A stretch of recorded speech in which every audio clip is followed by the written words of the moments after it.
episode is going to be a little bit different to usual. You'll probably learn things about me that you never knew, and maybe you'll be wondering why I'm even telling you them. But bear with me, as it will become clear as we go along. So you may or may not know this bit already, but I spent much of my early career working in youth justice and then in youth homelessness and eventually family homelessness. And I want to tell you about a young lad that I once knew. He was about 17 when I met him first. He was tapping, that means begging, on a street in Dublin. And this lad was so gassy, he was really funny, but he was intelligent too. And he was absolutely full of potential, completely alone in the world, completely abandoned by it, and he had abandoned it too. And I spent years working with dozens, if sadly not hundreds, of young men and boys like him in youth justice and in homeless services from age 12 up to age 25. And what I learned over and over again in case after case was this.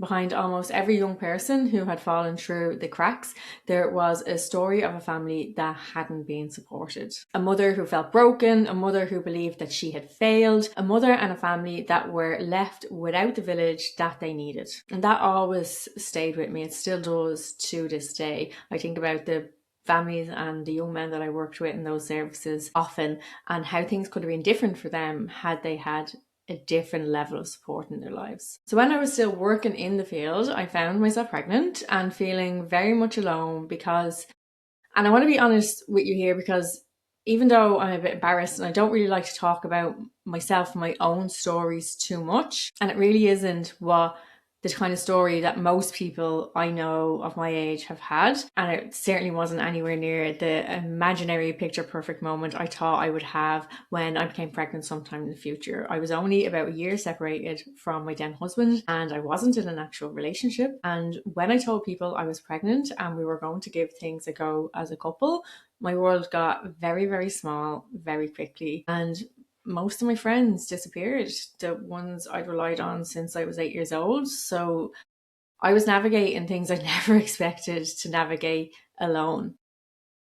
But to cut a very long story short, I found my village. I found it in a charity called Quidju, in an antenatal class, in breastfeeding group that met every week, where I walked in as a new mother, scared of everything, and I walked out feeling held and over time as someone different, more confident, more capable, more able.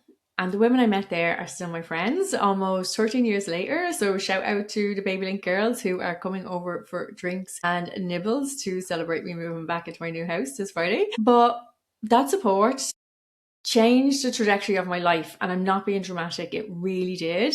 And it really made me understand something that I now say to every one of my lactation clients when I meet them nearly. We were never meant to do this alone.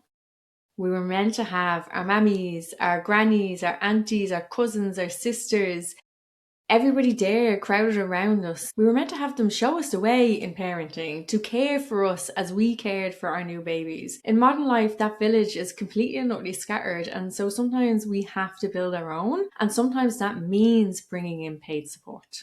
Professionals who know what they're doing, who show up when it matters, and who hold the space when no one else can or nobody else is willing to. That's what we as birth workers in all of our varieties do. But here's what's happening right now. All over Ireland, all over the world, there are extraordinary doulas, lactation consultants, hypnobirthing teachers, antenatal educators, postnatal practitioners who are dedicating their time and energy to supporting families through one of the most important transitions a human being will ever go through. And they're invisible. Not because they're not good enough, not because the need isn't there, but because nobody taught them how to be visible. Nobody taught them their work was worth charging for. Nobody gave them permission to market themselves, to build a business, to take up space. The medical system doesn't value them. The public health system doesn't fund them adequately or at all. And they themselves, because they choose this work out of love and desire to help and serve, often feel uncomfortable positioning themselves as professionals who deserve to be compensated well. So what happens? They burn out. They undercharge, they overdeliver, they disappear from practice, and the families who needed them never find them. Let me tell you about one of my lactation clients. She's ADHD. She had stayed on her medication throughout her pregnancy and was managing well and continued to take it after the baby was born. But now in postpartum, everything was getting much harder for her. The executive function challenges that come along with ADHD that she had learned to kind of manage over the years suddenly felt totally overwhelming again. She called me because she was struggling with breastfeeding. But when we talked, it became really clear that breastfeeding was almost the least of it. She was struggling to eat, to drink enough water, to keep herself and her baby clean, to manage the basic fundamental tasks of survival on top of feeding and taking care of a newborn. And she was an immigrant in this country. She had no family nearby. She had a very limited support network. But because she was brave enough to ask for help and she found me, a neurodiversity informed practitioner, together we were able to put really simple structures in place, ways to make sure that she was eating and drinking while she fed her baby as well. Ways to activate the support system she did have around her, and ways to make life just that bit more manageable. She didn't fall apart. Her baby thrived and she came through it okay. It wasn't a breeze by any means. She still struggled, as many new mothers do, but she was able to ride the ebbs and flows and come out of the haze unbroken, which unfortunately isn't the case for many. What if that support I gave hadn't been there?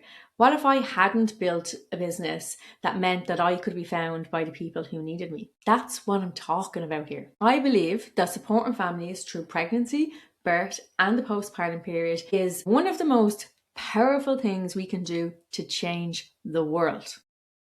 Not in a soft, vague, aspirational way, in a real, evidence-based, sociologically grounded way. In Maslow's hierarchy of needs, while not a perfect theory, it does a good job of explaining this.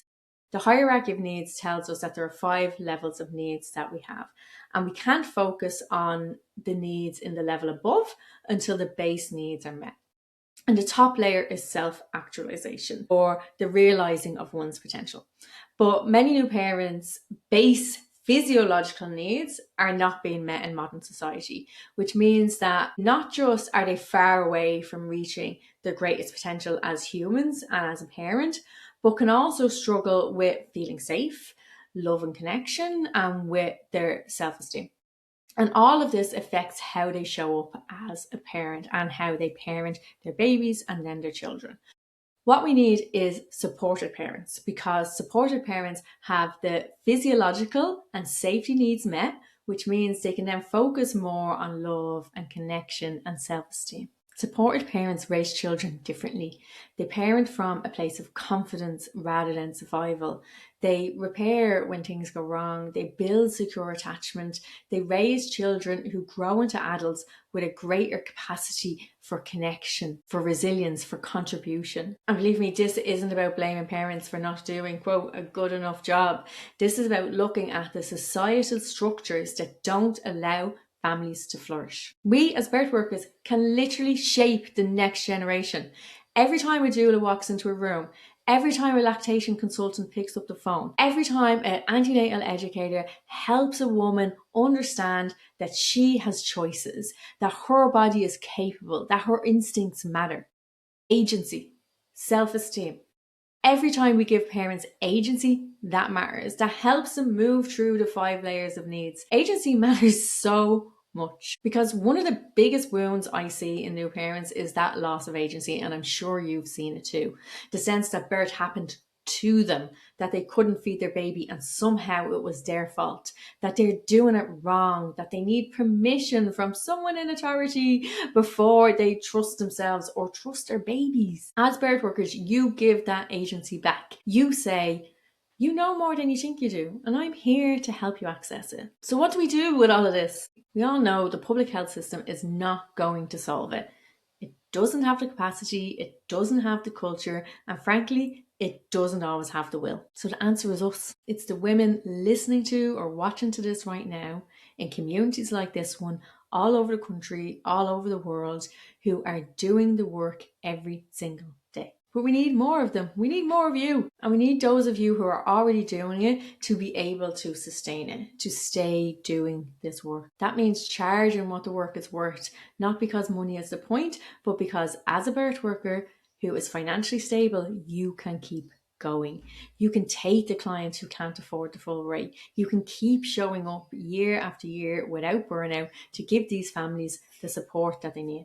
That means getting visible, building a business, telling people what you do and why it matters, letting yourself be found by the families who need you. That means backing yourself, because here is what I want you to understand. And I want you to carry this away with you today. You're not just running a small business. You are part of the solution to everything that is broken in the world. I honestly believe that. Every family you support is a ripple. Every child who grows up feeling held and seen is a ripple. Every mother who thrives in matrescence instead of crumbling is a ripple. All ripples that can start with you, because every generation that does it better than the one before matters. I started this work like many of you because when I needed a village, I found one. I keep doing this work because I know what it means when families that don't get the support that they need. I've seen what happens. I've seen it in the jobs that I've done. I've seen it in all of the work that I've done. I've seen it in the breastfeeding groups. I've seen it in the countless women's couches that I've sat on as they cried into their half-eaten breakfast because the baby needed feeding again. And nobody was there to help them. You are important. Your work is important, and you deserve to build a business that tells the world that you exist, because the world needs you to exist. Thank you for listening today, and I just want you to know that you can be the change. You are the change, so keep on going. Keep doing this work because the families need you.